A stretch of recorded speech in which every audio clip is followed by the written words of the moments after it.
Hey guys, welcome to another episode of Mostly Sci-Fi. My name is Mostly Sci-Fi, and I'm your host. Please like and subscribe. Um, I do daily readings of mostly right now the Alien series of the old books of the I think it's the Bantam books that I'm reading basically. So please subscribe if you want to hear more of that stuff. I'm currently doing Alien Revival. I think that's going to take me like at least another half a year to finish because it has a lot of chapters and volumes. So I'm going to be doing that, and I'm also reading Bud Hopkins' Intruders. Now I don't really know how this sounds right now because my headphones, as you can see, it's broken, and so the sound quality is not coming out as it usually comes out. It's like really crappy. So I don't know um, how this is going to come out in terms of the sound quality because this is my left ear is compromised. But anyway, this is a mostly sci-fi podcast, and today we're going to talk about a show that not a lot of people are talking about. This show it's like it's flying under the radar, but it's a really good show. It's possibly because it's anime and people don't, they don't pay so much attention to.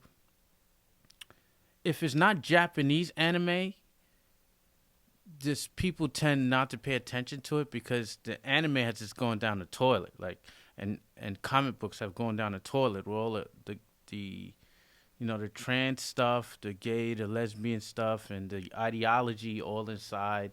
That's just kind of ruining the industry and stuff, and the identity politics that's ruining the comic book industry. People have just given up, basically, on comics, and so that is kind of permeating towards the, I would say, animation also. So people are just tend not to be interested, or what they do is they just watch Japanese anime because Japanese anime does not have all of this kind of like political, this crazy American political ideology going on, like this 1980 Ijo Basu and animal farmish type of ideology going on inside media. Okay, and I've been one of those people. Like I've just stopped watching animation. I am in my 40s, but I still watch animation. I love uh, Japanese anime. I love, I'm a horror movie fan myself, and I like sci-fi. I love sci-fi stuff, and I consider like anime or animation to be in a category of kind of sci-fi. Now, one piece of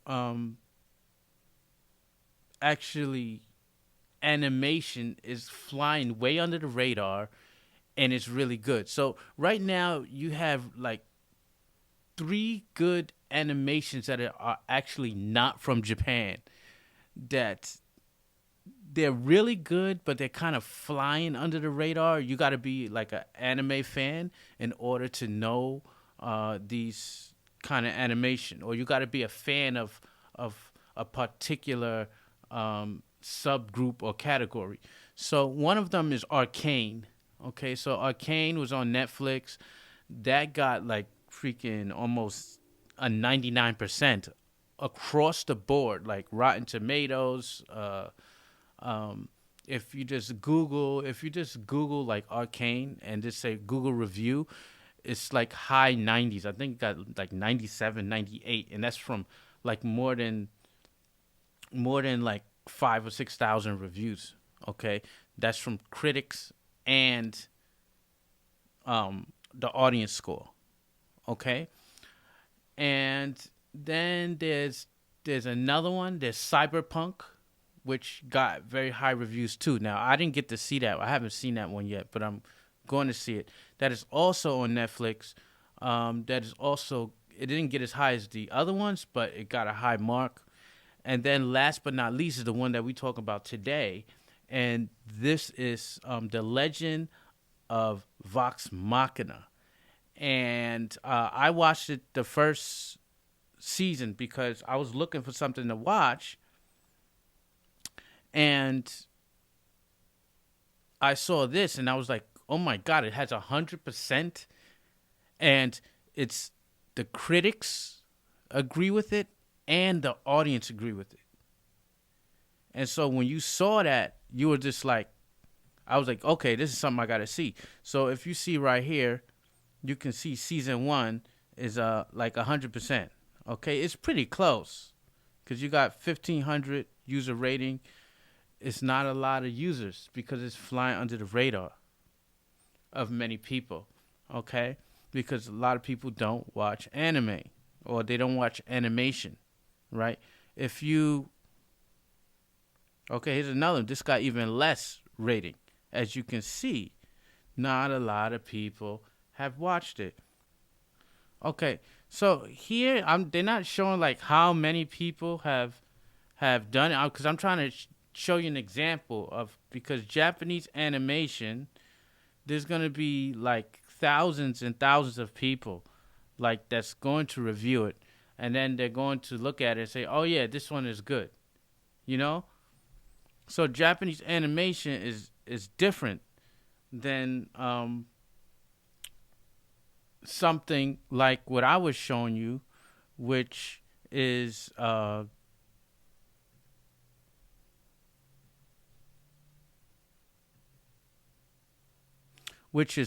it's Legend of Vox Machina. So this one is 390. Like, so not a lot of people know about it. Now, what I'm gonna do is we're gonna watch like the intro to this excellent animation. Okay, so let's check out the intro. Right from the intro, I'm pretty sure you're gonna like it. So let's just look at it right now.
Okay, so this is the intro. I think that's one of the best intros of just anything I've ever seen.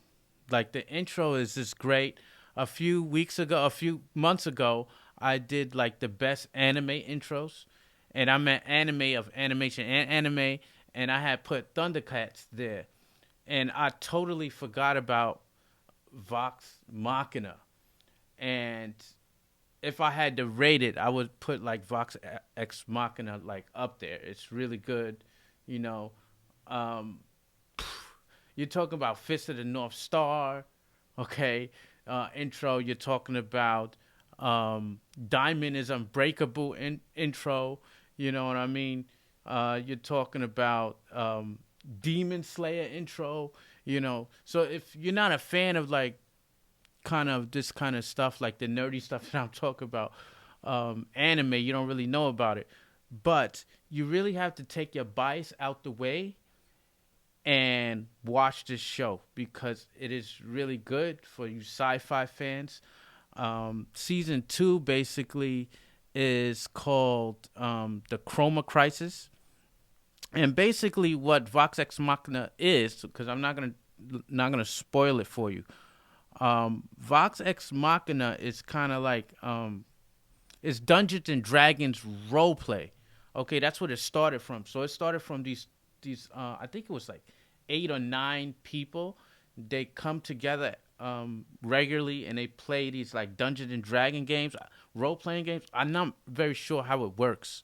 Like even though I looked it up and I tried to do some research, I still quite don't understand it. Like you have people around the table, and it's like old school where they kind of like I think they roll a dice and then they write some stuff on a piece of paper, and then they're kind of explaining as they go along. Like there's a troll at this. There's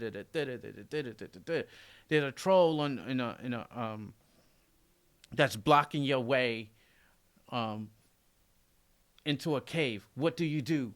And then they will pick a person and that the person has to like explain it. It's really kind of I can't explain like what Dungeons and Dragons role playing is, but there's this group called Critical Role, and then they ran a Kickstarter program, and then all the people that is at that table, they're voicing the characters in this show. So basically, it's a Dungeons and Dragons fantasy um, animation.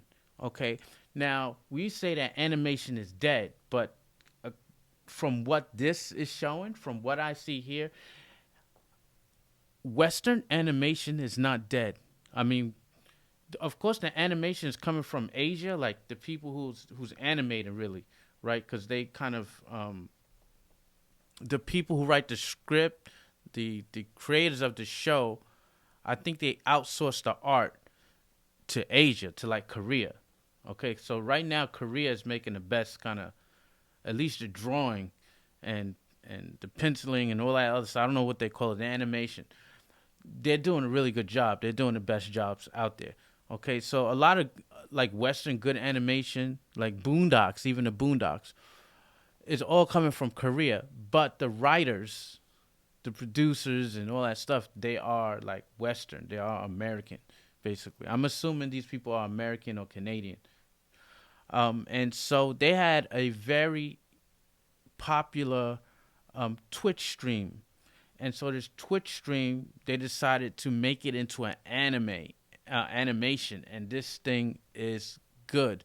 So it's already on a second season, and there are 6 episodes now. I think there will be 13 episodes. I'm not sure when the other ones are coming out, but Amazon is dropping them like 3 at a time. So last week they dropped 3. This week they dropped 3. The first 3 I saw last week. Oh my God, it's amazing. I didn't think that season 2 could be better than season 1, but boy was I wrong. I'm talking about, you want to see dragons, like we like watching Game of Thrones and all that other stuff and The Witcher. If you need to get your fix of this type of like fantasy element, you have to watch this. It is perfect. It's a perfect series. And in the second season, it's called what is it called? It's called the Chroma Conclave. And so you have these. I'm not gonna tell you everything because I don't even know everything. You have the group of, I don't know how many people's in the group. Let me see. So you got 1, 2, 3, 4, 5, 6. I'm not gonna even tell you who they are, but it's like right now it's 7. I think 1, 2, 3, 4, 5, 6, 7. So you got 7 classes. You know the classes that you know when you play these kind of games like this, right? The mage, the archer, the barbarian. The what's that person that do the traps and stuff like that? The druid. I'm not sure. Those guys that do traps instead of they don't do magic. They do the trickery and traps and stuff. You got the wizard. It's like stuff like this. So you have these several classes of warriors, and in the second season, they are battling they're trying to defeat an order called the Chroma Conclave, which consists of 4 dragons. Okay, I'm not going to tell you about the 4th, what they do, but they all are individual and all very, very powerful. And so these class of warriors have to defeat the 4 dragons. This is the second season. The first season, I'm not gonna just spoil anything for you. It was really good. They also had to fight a dragon too, but they had to fight other things as well, and so I won't tell you that. But it is like perfect. You ever watch something and you think it's so good that you become teary eyed, you almost cry? Like whenever I see the intro to Vox Ex Machina, I'm on the verge of tears because it's so good. It's like the Demon Slayer intro. Like some things is they're so immaculate and beautiful that you're just like, God darn it. Like you become teary eyed because it's like, I wish I could do that. Like I wish it's so good, right? And this is what the Legend of Vox Ex Machina. Sorry, I keep calling it Ex Machina. The Legend of Vox Machina. I keep thinking of Ghost in the Machine, like something Ex Machina, where it's like they save you when you're about to die, and then something comes out of the machine and save you. I forgot what it's called, Deus Ex Machina, something Ex Machina, whatever. That's why I keep thinking of X, but it's the Legend of Vox Machina. This show, I will tell you, so far, season 2 is perfect. They don't have to fix anything, you know. And I'm pretty hypercritical of stuff. And you want to stop the woke stuff. There's no woke ideology. There's none of this identity bullcrap. You're just watching a show, and it's good. You don't think I'm not thinking about race or nothing like that. I mean, I think they got like a gay character in there and a bisexual character in there, but they're not telling you they're bisexual. So you got something like Velma, where she's telling you, I am bisexual, I am this, I am that. And it just doesn't flow along with the story. You're kind of forcing it into the story. And people don't like that. It's because they want to preach to you. That's why, and they don't have any writing ability, right? So they want to tell you instead of show you, right? And so in this one, you do have a guy who's like bisexual, right? He's like a freak, you know, but you don't really know that until like the middle of the show or something because of the situations he gets into. He's not forcing it upon the audience like this is what I am. And so you're just like, so what? You know what I mean? Yeah, I knew you was like that. You know what I mean? This because of his quirky character, right? He's not you can tell they're not preaching to you, right? There's none of this like morality preaching, none of this at all. And so this is why, for once, the audience score and the tomato meter are aligned at once because it is a good show. It's so good that those regular critics, they can't complain about it. There's nothing to complain about. You know, so you got, let me see the people that are, you got IGN, CBR, you got Polygon. We have a Hulk. I never heard of that. Mashable, Collider. Okay, so you got these kinds of mainstream reviewers giving this a perfect score. And I have to agree with them. The show is perfect. Season 1, it wasn't perfect, but it was good. And which had me waiting. I'm like, when they gonna come out with another one? When they gonna come out with another one? And you know, they've came out with another one. What else show do you know has 100? Den of Geek, okay, 100. They're all giving it 100, okay. I'm just trying to. Sydney Morning Herald, Black Nerd Problems. You know, every race, everyone. Black Girl Nerds. I don't know why you gotta do that stuff, but whatever. San Jose Mercury, everybody has given it a perfect score, right? And so I got to give it a perfect score, and I implore you, do not be deceived as an animation, okay? Go watch it. It's really good. The last time I felt good about like a anime like this or animation that everybody would know about would probably be like let's see, Avatar.